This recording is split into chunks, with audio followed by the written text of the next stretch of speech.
अभी जो हम चर्चा कर रहे थे कि उत्तर जी प्रदेश जी का इस वक्त बॉस है कौन।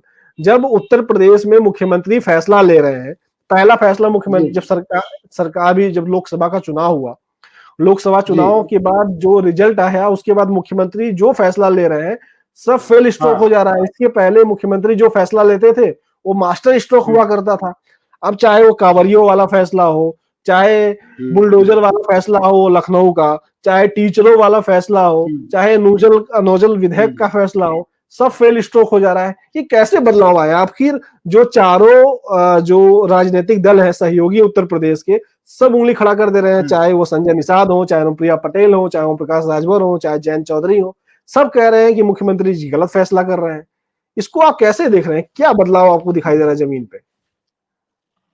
देखिए, जो 2024 के नतीजे आए हैं, उन्होंने एक चीज तो की है कि योगी आदित्यनाथ और जो भाजपा का संगठन है या भाजपा की जो सरकार उत्तर प्रदेश में चल रही है, उस पर ठीक ठाक दबाव बनाया है। और अ, इस तरीके के नतीजों की उम्मीद खुद योगी आदित्यनाथ को नहीं रही होगी शायद, क्योंकि वो उनको लग रहा था कि उन्हीं के हिसाब से सब कुछ चलेगा। जो पिछड़ों के नाम पर वोट इकट्ठा किया था भाजपा ने, केशव प्रसाद मौर्य के नाम पर, या तमाम और इनके सहयोगी दल हैं, संजय निषाद हैं, अनुप्रिया पटेल हैं, जिस बिरादरी का या कहिए जिस वर्ग का सबसे बड़ा वोट बैंक था, वो लेके ये लोग सत्ता में आए थे उत्तर प्रदेश में।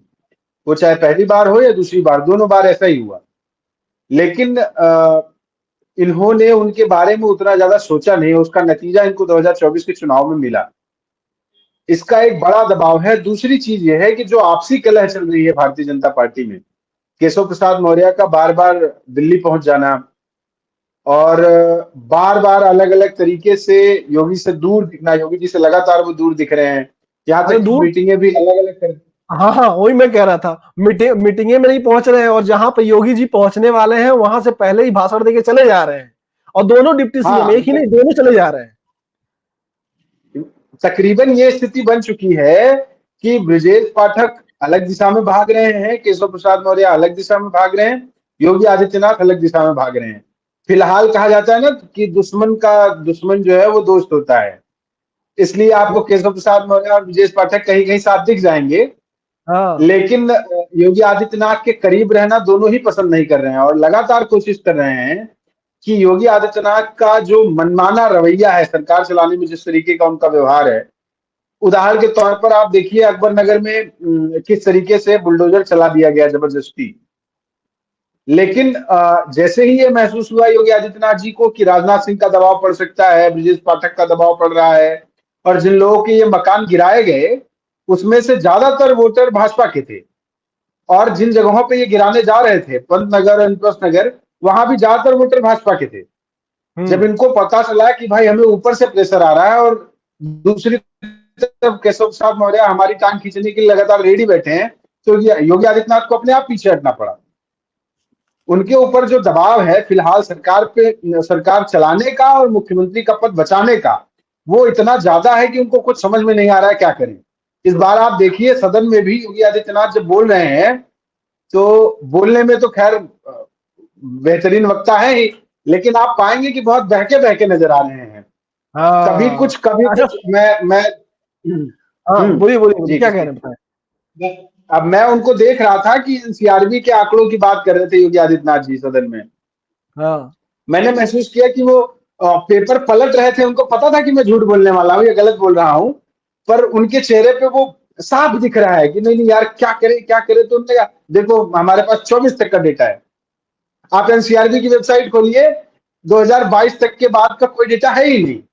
हाँ, खैर हो सकता है योगी जी मुख्यमंत्री हैं, उनके पास अलग से एनसीआरबी ने डेटा भेज दिया हो, लेकिन फिर बाद में वो कहते हैं कि महिलाओं के खिलाफ जो अपराध के मामले हैं, खास करके बलात्कार के मामले, रेप और गैंग रेप के मामलों की खास चर्चा उन्होंने अपनी उसमें की है, रेप की। तो आप पाएंगे कि योगी आदित्यनाथ जी सरासर झूठ बोल रहे हैं और जो चिट्ठा वो पलट रहे हैं। हाँ हाँ। अच्छा, ये देखिए, योगी आदित्यनाथ की इस वक्त स्थिति मैं आपको दिखा दूं, थोड़ा सा मैं डिफाइन करूंगा। हाँ जो अभी विधेयक आया है, नोडल विधेयक आया है, वह विधेयक हाँ कैबिनेट में पहले रखा गया। कैबिनेट में कब रखा गया? हम्म, मार्च में रखा गया। मार्च में हाँ कैबिनेट में रखा गया। उस वक्त कैबिनेट ने इसको पास कर दिया और अब विधानसभा में आया, विधानसभा से पास हो गया, विधान परिषद में गिर गया। मगर जब मंत्रियों से पूछा गया कि कैबिनेट में जब ये विधेयक आया तो क्या आपको पता नहीं था, तो मंत्री जी लोग ये कह रहे हैं कि हमसे पूछा ही नहीं गया। और सरकार के कैबिनेट मंत्री संजय निषाद कह रहे हैं हमको तो जानकारी ही नहीं है। बाकी लोग कह रहे हैं हमसे पूछा ही नहीं गया। विधायक कह रहे हैं कि कोई चर्चा ही नहीं हुई। संगठन के लोग कह रहे हैं कि मुख्यमंत्री से इस बारे में कभी कोई बातचीत ही नहीं हुई। यानी मुख्यमंत्री 2024 में मार्च ही महीने में जो मर्जी वो पास करा देते थे, जो मर्जी वो करवाते थे। और वहीं जहां पर सीटें कम हुई और जैसे चुनाव खत्म हुआ और वो सारे प्रस्ताव जो पास हुए थे कैबिनेट से, वो विधेयक जब रखे गए सदन के पटल पे, तो सदन के पटल पे सवाल खड़े हो गए। विधानसभा में खुद सरकार के विधायक कह रहे हैं कि ये तो तानाशाही वाला फैसला है, ये तो तानाशाही वाला विधेयक है। आपको एक बाइट सुनाता हूँ, बहुत मजेदार बाइट है। ये बाइट है सिद्धार्थनाथ सिंह की, पूर्व मंत्री हैं और मौजूदा समय में विधायक हैं। उनकी बात सुनिए, देखिए क्या कह रहे हैं।